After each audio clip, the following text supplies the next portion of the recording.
Lass Badiane Lass ñu ngi doon toll ci benn poñ muy li nga xam ne moo jëm ci découpage bi waaye nag njeexital yi nga xam ne war na ko am ci wàllum politique ak élection yi nga xam ne dàq nañu ko yóbbu ko 23 janvier 2022 ñu war ko def décembre rek janvier dàq gi est-ce que du ub bopp mënuñu ko woon def décembre rek ndax décembre rek janvier comme ni ko nee na Fatoumata Tall ki waxee keroog bi ñu seqee waxtaan julli tëdd la wala tëdd julli benn la. waaw xam nga décembre bi opposition bi ñoom ñoo ko proposé woon. Donc pouvoir bi. moom mi ngi proposé woon ne nañ ko def mois de février 2022 may fàttali ne dàq élection yi ci kujje gi ñoom ñoo ko sàkku parce que ñoom ñoo parewul parce que munoo jógee élection présidentielle en 2019 gagné avec un plébiscite de 58%. Kooku pare na boo xoolee sur les 557 communes 505 lu ëpp 500 communes yëpp APR ak la grande coalition présidentielle mooy Benno Bokk Yaakaar. ñoom la ko askan wi dénk donc ñooñu pare nañ ñi parewul kañ mooy ñi nga xam ne mëq gi ñu mëq suuf ci 2019 ñu ne xaar ñu dem ardo sëlmu defaruwaat yaa ngi dégg utaat ngeen bu dëgër. pour mun a jàmmarloo waaye ñun moom pare nañ. moo tax it élection yi ba président jëlee décret ne da koy def au mois de janvier ñu ne kon ñoom li ñu doon def saaga yaakamtee xeex la léegi tànn nañ bis bi. li ñu doon wax ci fichier bi xam nga. ci 27 points yi nga xam ne moom dialogue politique bi mu doon wax 27 points yi ñu xam ne dañ ko doon wax opposition bi doon ko teg ci kaw table bi. maanaam 25 yëpp pouvoir bi d'accord na ci. yaa ngi dégg maanaam saytu nañ fichier bi ak yooyu donc comme fi mu toll nii jox nañ datu élection bi léegi li jar mooy ñi nga xam ne faloon nañ leen ay maire nañu présenter seen i bilan. askan wi bu ñu leen wóoluwaatee ñu joxaat leen seen ndombal tànk ñi nga xam ne nag amuñu bilan bu baax. ñu xoolaat ñeneen ñu yees ñoo xam ne mën nañ dem ci askan bi proposer leen ay programme waaye ñun au niveau de la mouvance présidentielle pare nañ suñu digg ak sénégalais yi liñ ci mën def nañ ko diggante 2012 ba suñu jonn yàlla tey te dañ koy yokk bëgg bu élection yi jotee incha allah. ñu wóoluwaat ñu dénkaat ñu gox yeeg goxaat yi. ngir ñu mën ko développer incha allah. kon Pape yéen a parewul pour décembre 2022. 2021 bon waaw. su fekkee ci nii nañ nar a demee élection gëm naa ni loolu di am. du nekk lu ñu woowee élection. lu tax moo wax ni du nekk lu ñu woowee élection parce que déjà président Macky Sall wax nañu kañ la mais waxuñu. naka la waaw. parce que c'est important. naka la parce que léegi moo ñu wax ni 25 propositions yu ñu defoon ci dialogue politique bi accepté nañ ko. mais ba léegi kenn waxul maire yi nan nañ leen di falee. waaw naka la ñun bu ñu waxoon tey naka la. boobaa ñu wax leen. nawoon non ñu wax leen nawoon fawoon ak ñawoon. parce que 2014 gisoon nañ lu fi amoon ak taxaw Dakar benn. ñaar boo ma nee 2019 dañoo dem élection présidentielle ngeen gagné boo xamante jubilé wu gagné boo xamante yuuxu woon yaa gagné. ba pare tamit 2019 boobu nga génn ci. boobu dafa fekk nañu tàmm gañe rek ku tàmm gañe moom jël déedéet ñëpp gis nañ. dañoo miin ndam ñëpp gis nañ. lan moo xew 2019 ak lu xewoon ci fichier bi parce que bu fekkee ni ñoom nee nañ jël nañ 50 milliards jël ko def ko ci ay cartes d'électeurs sachant que y a plus d'1 millier voire 1 million de personnes yoo xamante jotuñu. seen carte électeur wala mënuñu woon voter loolu càcc la ci élection benn bu fekkee ne tamit nee nañ. que dañuy dem ci élection 2019. ak 2021 amul benn élection bu am amul benn révision liste électorale bu am nan nañu mën a gisee lu toll ci 400 000 nit yu mun a dolleeku ci fichier boobu foofu càcc moo ñu waajal moo tax ma ne ci nii ñu nekkee nii su fekkee noonu nañ nar a demee élection càcc dina amaat. en plus ma tegaat ci beneen. tey ñii ñëpp nekk ci opposition bi. amul kenn. koo xamante mun na la wax ni fichier bii mooy fichier bi ana fichier boo xam ne ñun dañoo jël suñu 50 milliards contribuables sénégalais ñu ne fichier bi ñoo ngi koy gérer Malaisie. que buñ ko war a xoolee wala il faut ñu am ay autorisation ñu war a jógee Malaisie ñun suñu xaalis Sénégal la tey booy ñuy football mu am ñaari équipe moo ñu mel ni tey wala non pas football sax damay wax ak xale yu ndaw yi. dicté bu ñuy dicté. moo ñu mel ni man ak yow ñuy def concours dicté. yow ñu wan la résultat yi ba pare nga gis ko nga xool texte bi nu muy mel ba pare nañ mën a la nañ dem ci dicté. noonu la demee tey ñoom ñii xam nañ ba mooy fichier bi yor nañ fichier bi opposition gisuñu fichier xamuñu fichier. da nga jàpp ne kuy sànnante la jëkkub xeeru pare na ñëw leen ñu sànnante. loolu noonu la demee nag. Las li mu wax tamit xamaguñu ba xam élection yi parrainage ou sans parrainage xamuñu si dara 10 millions ou pas 10 millions wet di am na ci waaye dara leeragu ci surface direct ou indirect kenn xamagul lënt yi si am te 2022 jekk si na est-ce que tamit loolu taxut ñoom tamit ñu am njàqare. waaw xam nga li ma lay wax ne la ñàkk gi ñàkk pere moo taxit lu bari di leen rëcc xam nga ñoom politiciens yi li leen intéressé rek mooy dialogue politique waaye ma koy fàttali ne ci biir dialogue politique bi Pape Konaté 25 points yi nga xam ne nguur gi d'accord na ko opposition bi maanaam fal maire yi au suffrage universel direct loolu da cee bokk. loolu loolu bokk ci. non loolu yow bokkul ci. ba léegi Cheikh Sall waaw yow journaliste nga. ba léegi moom wax ju tegu moom laa wax ni président xam na lan la waxoon. dama koy wax président xam lan la waxoon. toog leen ngeen waxtaan boo leen paree lu ngeen fay waxtaan lu fay génn yëpp ma validé ko. waaw xam nga loolu ma waxtaan boobu nag. ba léegi daal en tout cas génn gu fa. waaw ay ci ñu dem dama la ne. boo laajee ñi nga xam ne ñun ñi ñuy teewal ci biir dialogue bi. maanaam question boobu weesu nañ ko bu yàgg.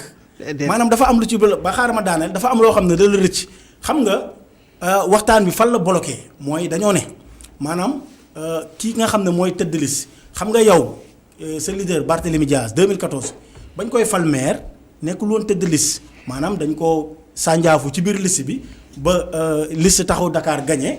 après conseil taxaw Dakar yi waxtaan seen. mais loolu mooy mode de scrutin mais loolu mooy mode de scrutin bi noonu la tëddee woon. mais loolu mooy mode de scrutin. waaw dama lay wax mais léegi loolu noonu moom. waaye léegi nee nga loolu tegee na de côté. ba pare yaa ñu joxe exemple bu amul 2014. waaw dégg nañu wax nañu wax scrutin bi tolloon. wax nañu kañ la nañu wax naka la. boobaa ñu defee ko comme ni ñu ko defee woon 2014. nawoon direct fawoon na leen ak ñawoon. xam nga bu mu mënti doon xam nga bu mu mënti doon laa wax nañu wax kañ la ak naka la. buñ dégloo rek dégg. xam nga li tax Barthélémy Dias mënu nekk candidat mënul woon nekk conseiller à la ville loolu da cee bokk parce que nekkul woon tête de liste jegewul maanaam lu ëpp fukkeelu place bi moom la nekk moo tax nekkul conseiller à la ville xam nga Khalifa Sall ba mu bëggee ñu fal ko ville de Dakar dafa jiite liste Grand Yoff. gagné fa. ci liste boobu nga bokkoon yow. waaw non defal naa ko yow mii ci liste boobu. ci liste boobu nga bokkoon xaaral ma daaneel ci Grand Yoff la bokkoon. nga expliqué dama lay expliqué ne la suffrage indirect la woon waaye pour nga mën a prétendre être candidat à la ville. maanaam il fallait nga gagné sa commune 2014 loolu moo xew. fii may wax ak yow ci biir waxtaan ci dialogue national bi dialogue politique bi maanaam tënk nañ ne maire bi ki nga xam ne moom mooy doon tête de liste. kooku bu liste boobu gagné kooku moom mooy daan nekk maire beneen problème bi maanaam fi gàkk-gàkk yi fi mu am mooy ki ci topp. est-ce que moom mooy nekk premier adjoint wala deuxième adjoint maanaam ci yooyu lañ nekk waaye loolu mbirum suffrage universel direct sur la forme. non c'est pas la même chose. non da ngay jaaw rek déedéet xam nga naka la leerul. mënoon nga nekk sixième personne ci liste benn commune par exemple Grand Yoff liste boobu gagné. directement da ngay nekk conseiller à la ville yaa ngi dégg donte nekkoo tête de liste mais léegi dafa am lu soppeeku léegi boo nekkee tête de liste Grand Yoff bu liste boobu gagné automatiquement yow la ñuy fal maire xaaral ma daana rek Pape Konaté léegi fi may ñëw ak yow mooy gis nga wàllum élection yi yéen da ngeen yàkkamti ba maanaam am na lu ci bari loo xam ne da leen réer xam nga élection yi. dafa concerné wul journaliste yi non déglu ma wala ñëpp war a yàkkamte gi sax dafa war ndax déglu ma wala Cheikh loolu yow da la réer. waaw déglu ma wala ndax li wax nii fa nañu wax bëri na ay lënd dama la ne bu ñuy dem ci élection territoriale dafa concerné wul bu ñuy dem Dakar laas bu ñuy dem ci élection laas bu ñuy dem ci élection te mu bëri ay lënt loolu moom laay waxee rek leerul foofu dara leeru fa nee naa la càcc bi non càcc amu ci fu may dama lay fàttali Pape Konaté déglu opposition ñaari affaire rek nañ laajte muy lan kañ la ak naka la. wax nañ kañ la wax nañ naka la déedéet kañ la moom xam nañ ko kañ la fichier bi ngay wax xaaral ma tontu la ci fichier bi ngay wax. xam nga naka la mais est-ce que ak découpage bu bees bi fichier bi tamit est-ce que sax du am na xam nga au moins y a des cartes yoo xam ne lan moo tax li muy wax nekk ay waxi bakkan fichier boobu muy critiquer moom lañ demee élection législative 2017 dëgg loolu dëgg coalition taxaw Dakar ci la amee ay député dëgg loolu dëgg fichier boobu moom lañ demee élection au conseil des collectivités territoriales. département de Dakar coalition taxaw Dakar moo ko gagné am ñetti conseillers Cheikh Gueye ci la bokk maire Jëppal Derklé dëgg la wala dëgg. waaw léegi waaw xaaral ma daane ci fichier boobu xaaral ma daane rek xaaral mu ngi ñëw déglu ma daane rek xaaral ma wax la même fichier boobu. coalition taxaw Dakar moom lañ ñu gagné ñun Benno Bokk Yaakaar département de Dakar ñetti conseillers au conseil des collectivités territoriales yéen a ko gagné woon. au conseil waaw déglu ma wax la waaw dama lay wax. élection au conseil yow. waaw élection au conseil xanaa xamoo ne conseil municipal yi ñoom ñoo koy voté. am na loo réeré de. waaye nag amul liaison directe. yow élection au conseil c'est des conseils municipaux qui votent. là on parle donc nag noonu ba ma jeexal non bàyyi ma leeral la ba yow bu leerul rek dam lay leeral. c'est-à-dire là on parle d'un fichier où les Sénégalais voteront. en 2019 fichier boobu muy wax nii te mu ne moom la 2017 moom la ñu demee. mais fichier boobu noonu waaw ma rappelé ko. ñoom Amadou Ba moo fi génnoon à 3h du matin ne ñoom ñoo gagné Dakar avec 4000 voix. loolu 2017 ñaari at yi matutugul sax ñu ne tamit ñoo gagné waat Dakar ak plus de 200000 voix ci fichier boobu nan nga ci mën a en moins de 2 ans. nga ne yaa gagné woon Dakar mooy. am na ñu àndoon ak yow bàyyi nañu ànd ak ñun loolu kay am na bàyyi na leen. la moitié quand même c'est Moussa Sy mi nga xam ne moo nekkoon seen capitaine d'équipe. mais la moitié quand même c'est ba pare tey nga ñëw Moussa Sy bi nga xam ne gaynde la biir parcelle. yaa ngi dégg moom moo yor caabi bi yor caabi buntu bi Moussa Sy boo ngeen gagné département xanaa loolu mooy parcelle yëpp a leen fotal loolu mooy déglu ma te amuñu amuñu 70 amuñu 70% donc de votant au parcelle mais ñëw nañ biir APR am na ñoo àndoon ak réew mi avant Idrissa Seck di ñëw ànd ak président de la République am na ñoo xam ne dañoo bokkoon nag réew mi yaa ngi dégg bàyyi nañu réew mi ñëw bokk non dama bañ donc ci diggante 2017 ah kañ dégg la ma diggante non moom laa lay wax mu rek soo bi dama lay wax mu rek soo bi moom la mu rek soo bi mënoo ko critiquer parce que fichier boobu waaw léegi ma doon damay bañ ñu des ci fichier bi parce que bu ñu ci desee dinañ yàgg dañuy doon da ngeen di junjul léegi mbir fàttali nga 2017 ni Barthélémy gagné woon Sacré-Cœur Mermoz wax nañu parcelle mu yóbbu ñu ci bataille de Dakar local bi ñu ngi ci jëm ci sa candidat déclaré wu ne dafay nekk candidat d'abord yow ban lecture nga am ci candidature Barthélémy Dias ci maire bu Dakar. c'est une candidature légitime parce que ñëpp xam nañ Barthélémy Dias trajectoire politique am fu mu jógee ak fu mu dem ba egg ci fii tey waa Dakar ñoo bëgg Barthélémy Dias nekk seen candidat Barthélémy Dias c'est le candidat de Dakar Barthélémy Dias c'est d'abord le candidat de Dakar avant d'être le candidat de la coalition Taxawu Sénégal waaw. waa Dakar ñoo ko plébiscité. dégg nañ ñeneen naan tamit candidat nañ du ma sax tudd tur mais xam nañ ku fi dàq dóor suuf ci Sénégal nee na candidat la parce que diggante 2000 ak 2012 il était directeur des impôts et domaines. kooku kan la suufu Sénégal yépp moo ko dóor. waa déglu ma non soxlawul ñëpp xam nañ ko. yaa ngi dégg non du ma junj doy na borom xel. ñëpp déglu ma ñëpp xam nañ ko. kooku moo suufu Sénégal yépp moo ko dóor en même temps aussi moo njëkk nekk ennemi wu Dakar c'est le premier adversaire de Dakar des Dakar waa plutôt parce que emprunt obligataire bi waa bu nga waroon soppi xar kanamu Dakar moom moo leen ko bañal te moo ko jëkkoon validé. tey Dakar bu ñu toogee ba ñëpp ñuy ay Médina ak feneen ñuy xuloo ay terrain gazon synthétique ak yooyu noonu Amadou Ba bokk na ci lu ko indi. parce que fii déglu ma waaw. xam nga war xam na waaw moom laa junj bi xam na lu tax ma wax loolu. tey ci emprunt obligataire boobu waroon na permettre ñu mën a tabax 19 nu mu tudd stade ay municipaux ci communes yi. waroon na mën a tax ñu def yeneen ak yeneen mais Amadou Ba. en tant que ministre des finances moo ko tere woon moo ko xañoon waa Dakar. moom mii ci boppam comme nu mu ko waxee tamit bokk na ci nit yoo xam ne ñoo ëpp lu ñu dóor ci suuf problème foncier bi ngay dégg Dakar yi yëpp ay Ngor Woof Yoff Wakaam yëpp moo ma. tey mais mooy moo am. waaw léegi mais moo am waaw yeggale si Barthélémy waaw. léegi tey. kooku ñëw nee na candidat la. xam nga kooku mënuñu ko jël di ko booleeg Barthélémy Dias nañu wax dëgg waaw Barthélémy Dias kenn mus ko fi gis ñu ne dafa dëpp kees. kenn mosu ko dégg ne dafa dëpp suuf te pourtant Mermoz Sacré-Cœur la nekk maire zone boo xamante bokk na ci zone yu gën a cher ci Ndakaaru Njaay te yooyu yëpp mosoo ko dégg ci loolu tey nag bu ñu nee Barthélémy Dias maire de Dakar wala Barthélémy Dias candidat à l'élection donc pour la ville de Dakar wax dëgg nekk na loo xam ne dafa war a mën a nekk. am ngeen sérieux candidat Lass ku ngeen janool waaye dafa mel ni laataa ngeen di janoo ak yéen moom en interne faaw ngeen lijjanti seen guerre interne bi ba pare mu ngi koy junj léegi Amadou Ba waaye nag xel dem na ci Abdoulaye Diouf Sarr ak ñeen ñoo xam ne ay ténor lañ ci Ndakaaru nag ngeen di gérer loolu ci biir. waaw xam nga li ëpp def ci àdduna wala ci politique mooy di waxee bakkan te Pape Konaté bi boo ko déggee xam ne li muy waxee bakkan dafa bari xam nga boo nee monsieur le maire Barthélémy Diaz mooy candidat waa Dakar. xam nga loolu waxee bakkan gënu ko weesu maanaam mun nga wax ne yéen moom mooy seen candidat te candidat ñan mooy candidat ay ñoñam parce que manque de respect ak manque de courtoisie républicaine mënta weesu nga bokk ci coalition say wax la de man say wax rek laay dàbbali yéen nga ne c'est coalition taxawu Sénégal ngeen bokk biir coalition bi mu am ay kàngam am ay parti am ay mouvement am ay personnalité yoo xam ne da cay nekk waxtaana la goo leen maanaam waa ji daggee ci langue bi fële. xaaral ma daanal rek s'il te plaît. xaaral ma daanal mooy seen ngeen internet bi seen biir après naa ñëw si loolu. non dama lay wax. maa ñëw suñu coalition amul problème.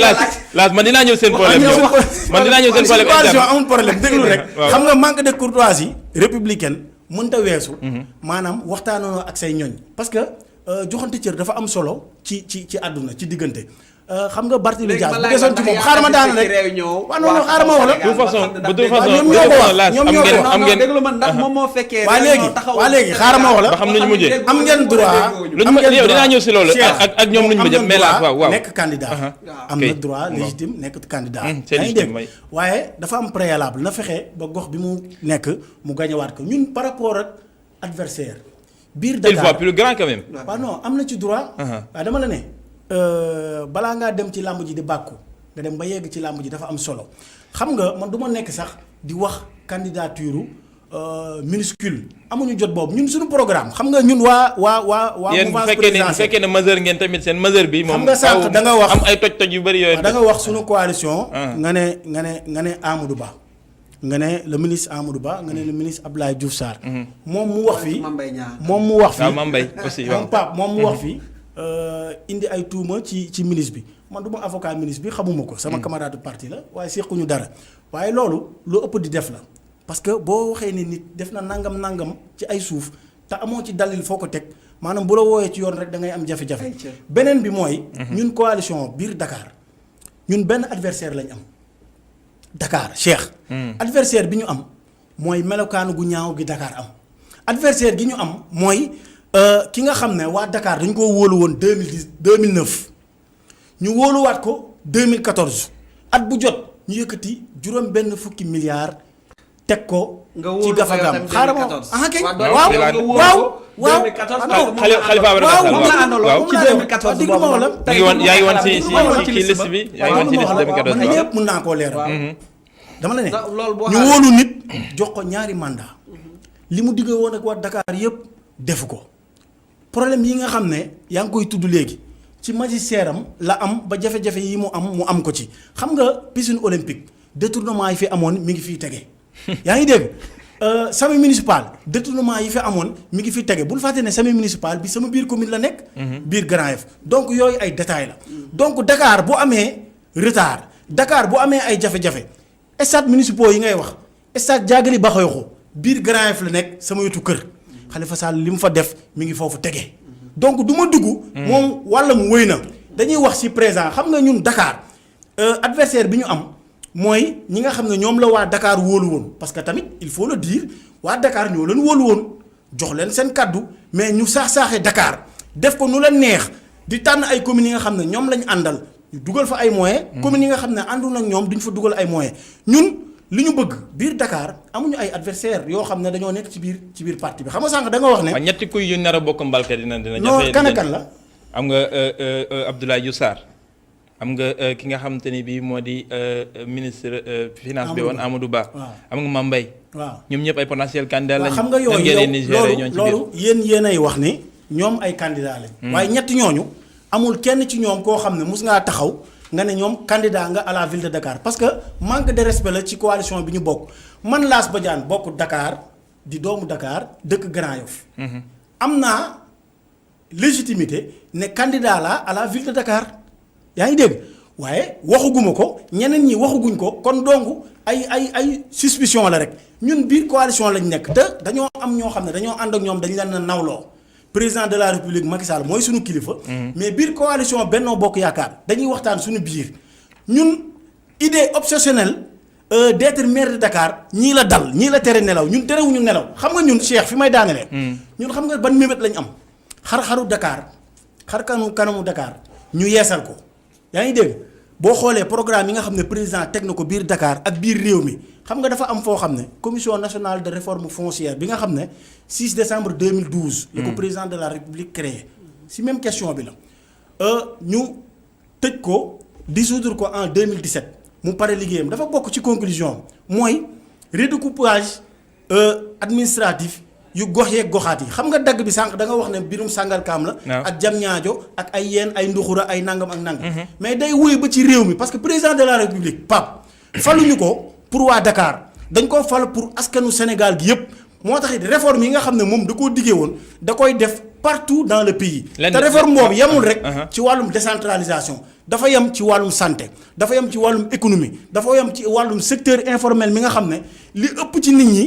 maanaam waa Dakar ak gox yeeg goxaat yi ak biir réew mi ci loolu la ñuy dund kon président de la république problème Dakar dëgg la soxal na ko waaye problème Sénégal moo ëpp li mu ko soxal moo tax. luy doxal Sénégal ci loolu la lenn moo tëj bopp nit ñi moo di lu tax ñu ñëw ba élection di waaj a jege ñuy def découpage yi ak li mu war a indi njeexeel bu ñu ko teewoon def avant wala bon après élection peut-être du indi coow li mu indi laas. waaw bu ñu ko defoon après xam nga lan ngay wax xam nga dama lay jox benn exemple rek parenthèse. Cheikh fi ñu def redécoupage. commune yi fa nekk yëpp Benno Bokk Yaakaar ñoo leen gagné maanaam ñun fi ñu dagg. bu nekkoon opposition moo fa nekk. xam nga par exemple bu ñu ñëwoon waa Pape xaaral rek bu nekkoon dañoo dagg xam nga Mermoz Sacré-Cœur. Mermoz Sacré-Cœur xam nga mënoon nañu ko dagg. bu ñu ko daggoon xam nga lu ñuy wax Barthélémy Dias mooy maire bi opposition la bokk mais gis nga fi ñu dagg gox yeeg goxaat yi fa nekk yëpp. maire yi fa nekk yëpp Benno Bokk Yaakaar lañ bokk. mais xam nañu enjeu yi ak répétition yi muy am si Sénégalais yi dañoo miin Macky Sall nu muy doxalee ak njabootam muy lan mooy day lancer ay ballon de sonde te ci loolu nag ñëpp xam nañu Dakar ak intéressé nu muy def mooy day njëkk a génnee affaire yi ba ñuy wax déglu waa bàyyi ma ñëw rek ma jeexal c'est-à-dire bu ñu waxee njëkk nañ fi waxu suppression de la ville de Dakar mais yemul woon ci ville de Dakar ba pare de dafa doon wax ay Rufisque ak yooyu noonu yëpp ay jéem c'est saupoudrage la woon dafa doon jéem a gëlëmal gars yi mais Dakar ak intéressé woon tey bu nee redécoupage di redécouper feneen ak yooyu yëpp tamit ay ki gëlëmal Dakar lay mujjee ñëpp xam ni Dakar lay mujjee c'est-à-dire Macky Sall moom ci boppam ci bureau boobu mu toog bëgg na tam régler le problème de Dakar ci ñoom en interne bëgg na xool nu ñu koy xaajee sax jël Amadou Ba jox ko benn parti xool nu ñu koy xaajee nekk Diouf Sarr demal fële ci beneen parti sànq yaa ngi naan que wala ba non mais déglu ma sànq yaa ngi naan que maire de Dakar wala bàyyi ma jeexal xam nga déglu ma xoolal ma yaa ngi naan sànq que ba ñuy yor mairie de Dakar dañoo jëloon di jox nu mu tudd doole suñuy commune ak yooyu loolu amul te méngoowul ak dëgg parce que tey xeex bu ñuy xeex opposition ba léegi parce que il faut que sénégalais xam dara gis nga xaalisu mairie yi nii du mairie yi ñooy def recouvrement bi déedéet état mooy def recouvrement bi à travers donc la perception à travers les impôts et domaines à travers donc et cetera tellement de nu mu tuddati administration yoo xamante ñooy def recouvrement bi. tey lii nii sa déclaration d'imposition Khalifa Sall la xam ngeen siège Khalifa Sall bu nekk ci 2 voies wu Sacré-Cœur. moo nekk nii siège Khalifa Sall moo ñu war a fay foofu noonu foncier bâti xoolal fii nii ci kayit bi ci suuf. waaw fan nañ jël affaire bi yóbbu ko Fann Point Amitié. Fann Point Amitié waaw. ana Sacré-Cœur 2 siège Khalifa Sall taxawu Sénégal ci amitié nu mu tuddati ci Mermoz Sacré-Cœur ñu ne noo xaalis recette boobu dañ koy jël jox ko Fann Point Amitié. xam na lii lan la muy jéem a wàññi doole commune ja jéem a wàññi doole Barthélémy Dias ndax yaakaar nañ ni kii bu amee doole liggéeyal Sénégal waaw bàyyi ma jeexal non lii nii yu dul jeex lañ ci yoon benn exemple rek laa lañ ci won parce que ñun Khalifa Sall mooy suñu leader te moom lañu yabee nii sax génnee ay déclaration d'imposition parce que moom amul dara lu muy nëbb il a été donc là nu mu tuddati l'un des hommes politiques disons les plus transparents en faisant sa déclaration de patrimoine en 2009 et en 2014 tey ci loolu may wax noonu xoolal 2018 ci lu ñu montant yu ñu def recouvrement xoolal foncier bâti 2018 ñaata lañ jël 87 millions lañ def recouvrement. jox ko Mermoz Sacré-Cœur. xoolal di 2019 xoolal nu mu wàññeekoo. 44 millions xoolal 2020 defuñu ci dara. pas de recouvrement. gis nga nu ñuy dem nu ñuy gën a dem ñuy gën a wàññi suñu doole pour ñu bañ a liggéeyal askanu Dakar tey boo ma nee naan ma ay ville de Dakar mooy jël xaalis ba distribuer ko commune boobaa yaa ñu wax loolu neex parce que yaakaar naa ne yow xamoo sax nu mu tuddee commune yi di doxe wala administration. yi nu muy doxee parce que demeewul noonu. tey nag beneen bi moo di ñoom am nañu gain interne waaye yéen tamit opposition bi. xam nga am ngeen boo ma nee am guerre balaa Barthélémy di doon yëkkati candidature est-ce que warul woon jaar ci pàcc yëpp ci coalition bi fi mu tënk. bu waxee loolu. dafa mel ni dafa nettali géntu Barthélémy parce que munoo. Barthélémy kay géntu fi ne wax na ñëpp dégg xam nga wax la dafa nettali géntu Barthélémy parce que munoo bokkoo ci coalition bokkoo ci parti fekkewoo réunion nga toog ne lii de waxtaanewuñu ko fa loolu moom xam naa ni moom mu gisaane nañ koy tuddee waaye ñaari leen daan demee moo di coalition mooy génn def déclaration ne diw mooy suñu candidat. xam nga boo ma ne coalition mooy génn ne diw mooy suñu candidat sànq maa ngi la naan Barthélémy c'est le candidat d'abord des Dakarois. waa Dakar ñoo bëgg mu nekk candidat am waaw te balaa muy nekk candidat nu mu ko waxee rek taxawu Sénégal taxaw Sénégal ci wala taxawu Dakar ñooñ ci Dakar lañ bokk ci waa Dakar lañ bokk waa Dakar ñoo bëgg Barthélémy Dias nekk seen candidat loolu moom mooy indi candidature am tey nag boo ñëw di ma yow yaa ñu am problème. sa biir parti ñooñu naan ay Amadou Ba yaa ñu naan ay Mame Mbaye Niang xam nga ñoom ñu génn sax di dóorante mais est-ce que da nga dégg benn yoon benn nit bu nekk taxaw Sénégal génn naan Barthélémy Dias warul woon wax def candidature. doo ko dégg déglu ma doo ko dégg fii may wax ak yow tembe fii may wax ak yow tembe doo ko dégg am na ñuy daje. da nga am xam nga information doo ko dégg boo paree émission bi di nga jot information déglu ma ana ñu dama lay xamal. doo ko dégg boo paree émission bi di nga am benn communiqué boo jot fii may wax ak yow tembe am na ñuy daje. suba génnee benn bataaxal balaa. il le faut à quel titre. waaw waa taxawu Sénégal déglu rek déglu dama la ne. ndax waa taxawu Sénégal la ay mbooloo ay kilifa yoo xam ne dañoo bokk ci yéen. yaa ngi dégg dinañ fii may wax ak yow. ñi ngi daje te dinañ génnee bataaxal pour wax ne taxawu Sénégal c'est une démarche anti-républicaine. déglu ma dama bañ ba ne taxawu Sénégal wala taxawu Dakar ba pare wax tamit Benno Bokk Yaakaar tey ci biir Benno Bokk Yaakaar ngay gis ñoom ñuy génn naan Diouf Sarr lii Amadou Ba lele. partisan yi waaw partisan yi moom ñu ngi wax laas partisan yi ñu ngi wax. partisan yi moom ñu ngi wax moom mooy samay partisan Grand Yoff ñu ngi wax ne Lass Badiane maire de Dakar. est-ce que dafa tax Lass Badiane nekk maire de Dakar mais Lass xam nga ku nekk xam mën nañoo mesurer ambition yi. yow peut-être bu ñu waxoon Lass Badiane maire Grand Yoff maire ba Grand Yoff peut-être c'est Lass Badiane Lass nekk maire de Dakar boo ma bàyyi woon ma kon ne nga gën ma gën a mën a leeral Lass Badiane nekk maire de Dakar boo ma bàyyi woon suñu borom mun na koo def. waaw lépp mën na nekk mel leen leneen. même que Barthélémy nekk na Dakar suñu borom moom bi mu amee légitimité. gis nañ fi Mame Mbaye Niang gis nañ fi Mame Mbaye Niang génn di wax ci Diouf Sarr par rapport ak candidature Diouf Sarr mais est-ce que gis ngeen benn responsable taxawu Sénégal wala taxawu Dakar ñëw génn nekk diw bi. xanaa déggoo ay ajoor nee naa la am man benn bataaxal bu waa ji génn nii tembe. en fait léegi dinañ suivre information boobu léegi beneen poñ bi am moo di lu si man di am bataille bi moom dina am Dakar léegi nag 2022 taxawaloo ñaari élection ndax mën naa nekk élection locale ak législative. xam nga ñun njëkkoon nañ fi wax ñoo fi njëkk wax en 2019 que élection locale du am 2019 Barthélémy Dias waxoon na ko. ne woon na élection locale du am 2020 te maa ngi fàttaliku sax benn yoon ba mu koy wax ci plateau Mamour Ibra Kane la woon. waxaatoon na élection locale du am 2021. ñu ne ko 2022 nag mu ne nañ dem ba ci kanam dinaa leen wax ndax dina am wala du am xam na lu waraloon loolu yëpp. ñun comprendre nañ bu baax Macky Sall ak ñooñam lu ñu bëgg a def mooy lu ñu woowee demi troisième mandat ma expliquer lan mooy demi troisième mandat pousse élection locale yi ci ñetti at à la place de 2019 nga yóbbu ko ba 2022.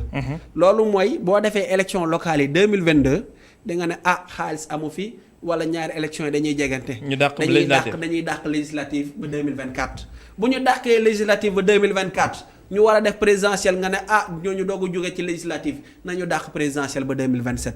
loolu dina ko permettre mu gagné waat benn 2 ans et demi. ci nguur bi ñu jël pétrole bi naan ko jël gaz bi 15 ko boobaa ñu jéem a xool nan nañuy mën a defee leen c'est-à-dire loolu moo waral lii yëpp man gëmuma ni élection législative dina ko def ci 2022 bi. parce que lii mooy stratégie bu mu fas yéene def. ñaari élection yi léegi la ñuy wax la ndax élection présidentielle moom pour mu def ko constitution bi sax du ko jagleel ndax il faut ñu réviser waat parce que présidentielle dañ koo tënk ay at léegi ndax ñaar yi mën naa nekkandoo 2022 est-ce que dàq gi war na législative yi comme ni nga xam ne la ko Pape waxee. waaw xam nga mooy li may wax rek te di ko baamu mooy ñoom dañoo mën a wax loo xam ne ci seen xel mi rek la ne. maanaam ñoom li ñuy xalaat ak seen i mébét loolu la ñuy wax te dëppoo ak li am wax joo gis it sa xel la jógee déglu ma wax la xam nga élection li ñu xalaatagum yëpp am élection territoriale yi nga xam ne bu incha allah day am janvier 2022 loolu moo nekk suñu kanam élection législative yi mois de juillet 2022 incha allah dina am xam nga ñoom moom laa lay wax impréparation bi mooy dañoo pareegul xam nga seen coalition bi dafa am ay yëngu-yëngu yu tas nee naa la fii may wax ak yow. xaaral ba nga paree émission bi di nga jot bataaxal am na mbir yu bari yu xew ci ñoom. beneen bi xam nga boo waxee ne ñun Dakar ñun ñi ànd ak président Macky Sall la grande mouvance présidentielle dañoo am problème yéen a bëgg ñun ñu am problème parce que yow ñu ngi fiy tudd mosuñoo am manque de respect ba tudd ne ñoom candidat lañ. donte am nañ ci droit Amadou Ba déclaré na candidature déclaré wu ko de. déedéet Amadou Ba li mu def démb kat daanaka déclaration devant le nu mu tudd doomu Baye Niass ba la. li mu def démb daanaka déclaration il a déclaré sa candidature. dama la ne kooku ngay tudd taxawul fenn ne moom candidat la. à la ville de Dakar. ba xam nga déclaration bu mel ni Barthélémy Dias peut-être ngay wax mais li mu def démb quand même. ñun ñi ànd ak président de la République dafa am dañoo nekk ay militants yu disciplinés. doo ci dégg kenn koo xam ne topp nga ligne de parti bi taxaw naan man candidat la bërëb sàngam parce que Cheikh xam nga ñun li ñuy def mooy dañoo ànd nawle xam nga 2012 xeetu mouvement bu nekk parti bu ci nekk am nga ñu fàqee ko ci ñoom ñoo xam ne dañ doon ànd ak seen kilifa politique. bàyyi ko ñëw ci ñun parce que xam nañ ne ànd ak ñun moo ëpp njariñ ànd ak moom. loolu àdduna la ànd ak tàggoo ñoom ñoo ànd yaa ngi dégg te des na tuuti am na ñenn ñu leen gën a jege fii may wax ak yow balaa weer wi jeex. dinañ ñëw biir Grand Yoff biir Mermoz Sacré-Cœur ak Parcelles ànd ak APR ak la grande coalition Benno Bokk Yaakaar. mu ngi prédire fi may daanelee mooy. gis nga problème bi ñoom ñoo bëgg ñun ñu am problème waaw parce que ku sa kër amul jàmm da ngay bëgg sa kër wujju du am jàmm ñun suñu kër macha allah laala bant am na jàmm amul benn ministre du directeur du militant du responsable boo xam ne topp nga directive présidentielle ba ne yow candidat nga ñun dañuy waxtaan suñu biir. buñ jéegee ba ci coppandaw parce que Cheikh xam nga li ëpp solo. en tout cas ñi am xel di xalaat yëpp nee nañu mënta ñàkk bataay bi dina am. waaw déedéet xam nga bataay mënul ñàkk. lamb ji moom bëgg bëre bañ bëree. loolu moom mënta ñàkk lamb ji moom faw mu am. dina am bataay mais bataay démocratique. ci jàmm ak salaam primaire yéen a ko soxla parce que yéen a génn bëgg a ngardaajoo mbir yi te am na ci ñeneen ñoo xam ne. seen nawle leen ngeen xeeb leen ñun suñu biir. primaire yi xam nga mooy lan.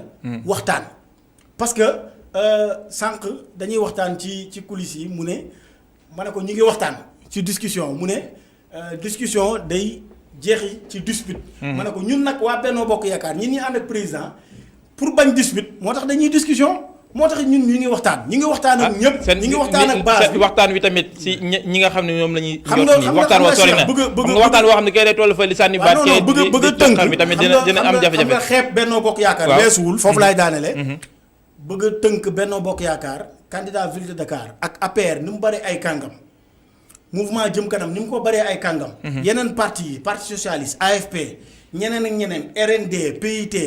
mouvement yi association yi ñëpp ñu ànd ak président de la république ni mu bëree ay kàngam yoo xam ne ils peuvent être des maires nekk maire ville de Dakar nga bugg ko cloisonné wu ci benn diw bu dëkk Parcelles wala diw bu dëkk Yoff wala diw boo xam ne kenn xamul fu mu dëkk c'est manquer de respect à la coalition Benno Bokk Yaakaar te loolu duñ ko nangu. ñeenti simili la ñu desee Matar Sourang FNR mu ngi ko doon annoncé si jeudi dimanche grande coalition opposition bi si élection yi ñu dëgmal mën nañ ko xaar. dafa war a nekk. loo xamante warul mën a ñàkk. lu mu ne lu mënul ñàkk faw mu am. opposition bi dañoo war a nekk benn say. say d'abord pour opposer wu.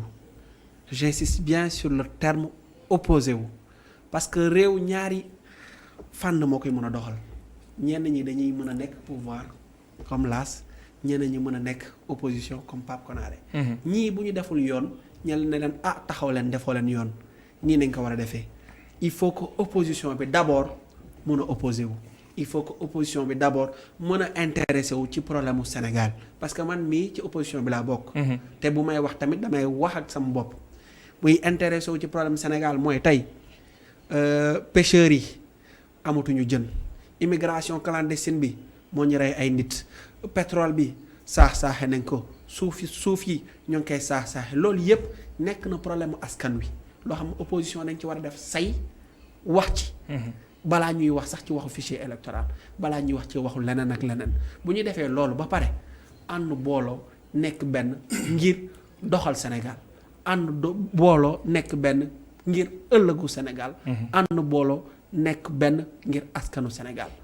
léegi dama ñëw laataa ñu jeexal ci poñ bi nga xam ne moo jëm ci wàllu économie ak sommet bi am France jàngat li ngeen ci am benn minute mooy yéen tamit au niveau Benno Bokk Yaakaar du wutu Dakar Kolda. ñu ngi fay docteur professeur Moussa Baldé mu ngi fa yaa Abdoulaye Bibi Baldé yaa ki nga xamante ni bii moo di Mame Boye Diao yooyu nga xam ne ténor yi nga xam ne ñoo nekk ci local yu nekk bari Kaffrine diggante ki nga xamante ni bii moo di ministre bi Abdoulaye Wilane ak voilà Seydou Sow naka la ngeen di gérer yu mel noonu ngir élection yi ngeen dem ci ak ko bërëb bu nekk ñu am fa candidat. xam nga yéen nit ñi ñun dañoo yor suñu équipe xam suñuy joueurs mais yéen da ngeen ñu bëgg tànnal ay individualité xam nga ñun APR. président de la République da dul nangu ay individualité fractionniste ñun nee naa la dañuy waxtaan bu ñu demee nag ba mënatuñu waxtaan ñu continuer waxtaan gis nga ñoom ñii. opposition bi xam nga le rassemblement de petits partis ça fait juste un petit rassemblement ñun APR ñun Benno Bokk Yaakaar amuñu problème te man du ma bëgg xam nga man li président bëgg loolu laa bëgg li ma bëggal réew mi loolu laa bëgg ñun nekkuñu ci di wax ne. diw moo nekk Kaffrine Ablaye Sow moom ngay wax. wala Ablaye Wilane. waaw parti bi ak coalition bi. tooguñu fenn ne Ablaye Sow mooy candidat Benno Bokk Yaakaar wala Ablaye Wilane mooy candidat Benno Bokk Yaakaar. parti bi tànn gi dina jafe loolu war a sa laaj bi nan ngeen di def ba tànn dañuy waxtaan waaw. président de la République mooy kilifa bi dina yónnee ay ndaw ñu waxtaan fépp xam nga nit ñi ñeen ñooy yéenay tànn di joxor bi naan Kolda wala nangam ak nangam nee naa la am na ci ñoo xam ne amuñu ndombal tànk. kenn au niveau sommet. kenn xamu leen te ñooñu ñoo ëpp légitimité te ñooñu bés bu ñu laajee mairie askan wi ñoom lañ gën a wóolu. kon ñun nekkuñu di personnaliser ay débat donc dinañ waxtaan. ci waxtaan lañ ñu xam 2012 ba tey ñu ngi waxtaan 2024 dañuy continuer di waxtaan parce que suñu projet day dem au-delà de 2024. yegg une minute dama dese sommet bi am Paris wàllum économie relancer économie Afrique. 15 président teew fa Macron teew fa président de la République ñu ne moo ko sponsorisé jàngat ban nga ci am. waaw balaa loolu rek damay wax président Macky Sall mu bàyyi xel ñu mel ni Lass parce que waa Lass sañu waxal boppam. nee na genre individualité yu mel ni moom war nañ leen bàyyi xel moo gën ñuy wax waxu leader yi. loolu la bëgg wax foofu noonu. Lass da ngay nekk candidat wu grand loolu la bëgg wax foofu noonu. waaw léegi sommet boobu noonu man maa ngi ko jàppee mascarade lu tax ma ne maa ngi ko jàppee mascarade parce que. France jamono ji moo ñu ëpp problème moo ëpp problème Sénégal moo ëpp problème Afrique parce que Covid bii nii génn dëkk tubaab yi la gën a affecté foofu ñoo ngi fay décompter des centaines et des centaines de milliers de morts fii Sénégal fii wax dëgg la am na ñu fi dee te ñoo ngi leen a jaale seen famille. mais nag leer na ni ci ñoom la gën a laal que ñun tey lan mooy. ndeyu problème mu Sénégal wala économie Sénégal ñu ne dañ koy dem toog waxtaanee France te nga xam ne ñoom tey ñoo ñu gën a am problème. Lass. waaw non xam nga loolu initiative bu rafet la bu ñu fàtte ni président de la République moom moo nekk ci kaw pour ñu xeex dette bi nga xam ne dettu africaine bi pour ñu mën ko jéggal dindi ko. parce que dañoo nekk ci relance post Covid te loolu day baax ñu dem waxtaan xam nga mooy li ma la wax rek ñun ci waxtaan lañ ñu. tàttagal ci waxtaan lañ ñu nàmpatal dañuy dem France ànd ak chef d'État yi waxtaan ngir bor bi dem pour ñu mën a amaat une relance économique. jërëjëf Lass Badiane jërëjëf Pape Konaré le journal 19h45 avec Adama Nashkaba.